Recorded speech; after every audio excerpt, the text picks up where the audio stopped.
आज की बैठक का मुख्य एजेंडा जो था, जो खगौल नगर परिषद की जो पुरानी प्रशासनिक भवन जो है, दानापुर बिहटा नेवड़ा एलिवेटेड रोड बनने के कारण हमारा खगौल नगर परिषद का पुराना प्रशासनिक कार्यालय पूरी तरह से एलिवेटेड रोड बनने के कारण उसमें चला जा रहा है, जिसके कारण हम लोग डीएम साहब से, दानापुर अनुमंडल पदाधिकारी साहब से मांग किए थे। दिनांक 1/8/2024 को पत्र के माध्यम से, फिर मैं पुनः रिमाइंडर किया 9/8/2024 को, और 9/8/2024 को देने से पहले दिनांक 6 या 7 तारीख को मैं डीएम साहब से अपने प्रतिनिधि मंडल के साथ मिला हूं, और डीएम साहब मुझे आश्वस्त किए। मैं उनको 4 जगह चिन्हित करके दिया हूं, जो इस पेपर के माध्यम से डीएम साहब का आदेश भी आ गया है सीओ साहब, अंचलाधिकारी साहब को, कि ज़मीन उपलब्ध इनको कराई जाए, जो मैं अंडरलाइन भी किया। आज नापी हुई है अंचलाधिकारी महोदय के आदेशानुसार राजस्व कर्मचारी और सरकारी अमीन के द्वारा। जिस वक्त नापी हुई है उस वक्त मैं प्रेजेंट नहीं था, हमारे नगर परिषद के कुछ कर्मचारी थे उनके साथ। आदेश आया है कि 24 घंटे के भीतर पुराने नगर परिषद को तोड़ दिया जाएगा। देखिए, आदेश आया होगा, लेकिन कल जो में भी छपी है। अच्छा, छपी होगी, मैं पेपर नहीं पढ़ा हूँ आज, तो छपी होगी या आया है।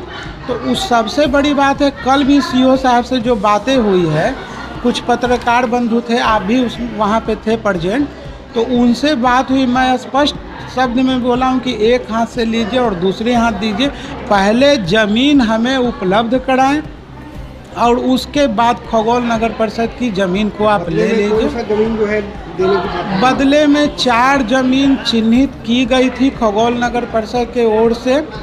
एक सबसे फर्स्ट में डाक बंगला जो है जिला परिषद की ज़मीन जो है डाक बंगला खगौल में। दूसरा जगजीवन स्टेडियम के पीछे कैसर हिंद का ज़मीन है उसको।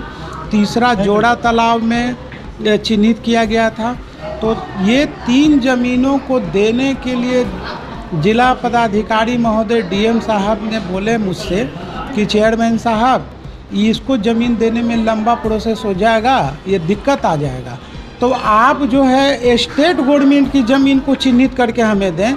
तो हमारे नगर परिषद खगौल के ठीक पूर्वी छोर पे, जहां अभी हमारे ज़मीन का अभाव रहने के कारण मैं सिंचाई विभाग के एग्जीक्यूटिव इंजीनियर से निवेदन करके, और वहाँ पर कूड़ा डंप करते हैं जो अच्छा नहीं लगता है कि उस ज़मीन को हम कहें कि पूरी ज़मीन को हमें उपलब्ध करा दी जाए, कि ताकि हम अपना डंप भी कर लेंगे और जो हमारा उपकरण है वो उसमें आ जाएगा। चूँकि ये ज़मीन पर्याप्त है, हमारा समस्या दूर हो जाएगा। हमने अपना ये बिल्डिंग जो बनी हुई है उसको मैं त्याग किया हूँ कि चूँकि सरकार का प्रोजेक्ट है, सरकार की ड्रीम प्रोजेक्ट है, उसमें नगर परिषद भी पूरी सहयोग की भूमिका में रहेगी। जो भी एलिवेटेड रोड बन रहा है उसमें पूरी सहयोगी के भूमिका में रहेंगे। तो हम कहें कि बिल्डिंग बना के नहीं मांग रहा हूँ, केवल ज़मीन हमें उपलब्ध करा दिया जाए।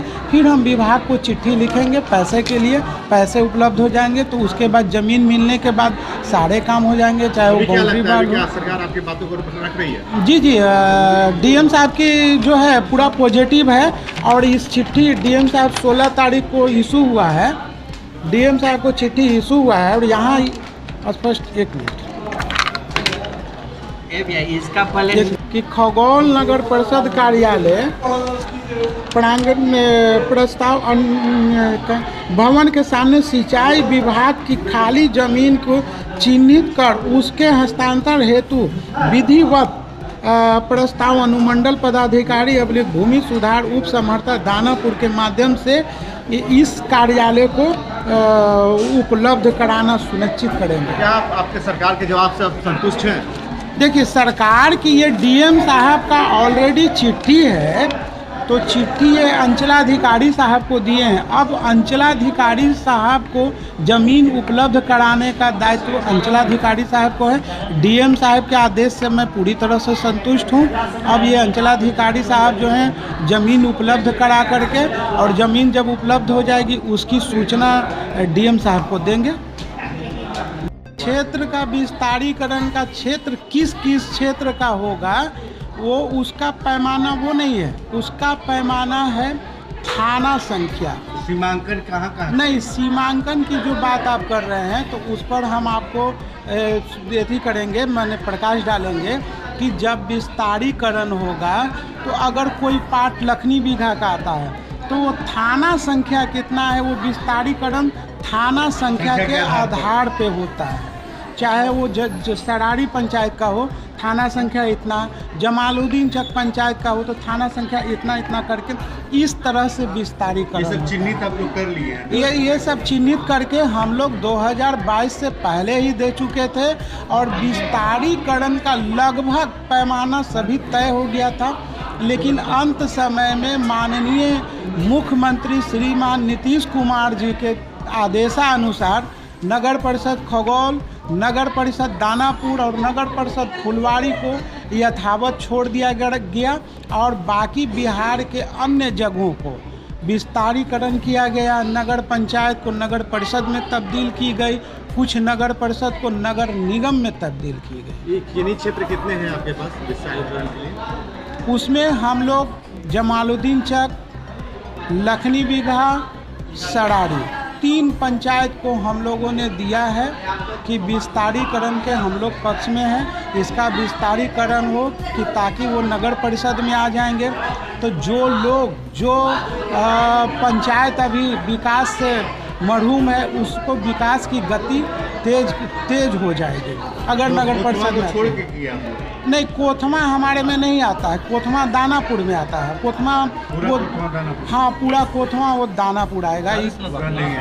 हाँ कोथमा दानापुर आएगा। अगर 2022 के जब विस्तारीकरण का चल रहा था तो अगर आप लोग पत्रकार बंधु हैं, आपके पास पेपर अगर होगा या नेट पे पेपर मिले तो उसको देख लेंगे कि वो कोथमा पंचायत जो है उसका कुछ थाना संख्या मुझे याद नहीं है, वो दानापुर में जा रहा था और जो मैं बता रहा हूँ ये सब खगौल नगर परिषद में आने की संभावना है।